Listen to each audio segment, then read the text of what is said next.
നമസ്കാരം മാഷെ. മാഷെ, ഞാൻ 10D പഠിക്കണം മനോഹരന്റെ അമ്മയാണ്. വാവ ഇരിക്കൂല, കിടക്കണ തൊട്ടി കിടത്തിട്ട് കൊണ്ടുവന്നിട്ടില്ല. അതല്ല വന്നിരിക്കാനാണ് പറഞ്ഞത്. മാഷ് കൊച്ചിനോട് പറഞ്ഞെന്ന് പറഞ്ഞ അമ്മേനെ വിളിച്ചിട്ട് വന്നിട്ട് സ്കൂളിൽ കയറിയാൽ മതി. എന്താണ് എന്തെങ്കിലും പ്രശ്നം ഉണ്ടാക്കിയവൻ? മനോഹരന് ഈ സ്കൂളിൽ പ്രശ്നം ഉണ്ടാക്കിയേ. ഒരു 1500 കുട്ടികൾ ഈ സ്കൂളിൽ പഠിക്കുന്നുണ്ട്. ഈ 1500 കുട്ടികള് ഇത്രയും മെനകെട്ട ഒരു ചെക്കൻ ഇവരെങ്ങനെ നിങ്ങൾ വളർത്തുന്നത്? അത് ഞാൻ കാലത്ത് കൊച്ചിന് കട്ടൻ ചായയിൽ ഹോർലിക്സ് ഇട്ട് കൊടുക്കും. 10 മണിക്ക് പുട്ടും മുട്ടക്കറി, ഉച്ചക്ക് ചോറ് മീൻ വറുത്തത്, വൈകുന്നേരം 3 മണിക്ക് ചായ ചെറുകടി, രാത്രി കഞ്ഞി ചുട്ട പപ്പടം. ഇത്രയും കൊടുത്താണ് ഞാൻ എന്റെ കൊച്ചിനെ വളർത്തുന്നത്. അവനെ ഇതൊന്നും കൊടുത്തല്ല വളർത്തേണ്ടത്. പിന്നെ നല്ല പച്ച പുല്ല് വേണം കൊടുക്കാനായിട്ട്. പുല്ല പോത്തണവൻ തനി പോത്ത്.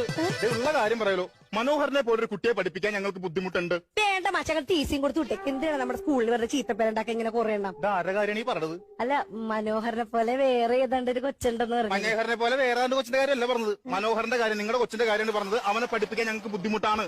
അതിനും വേണ്ട എന്ത്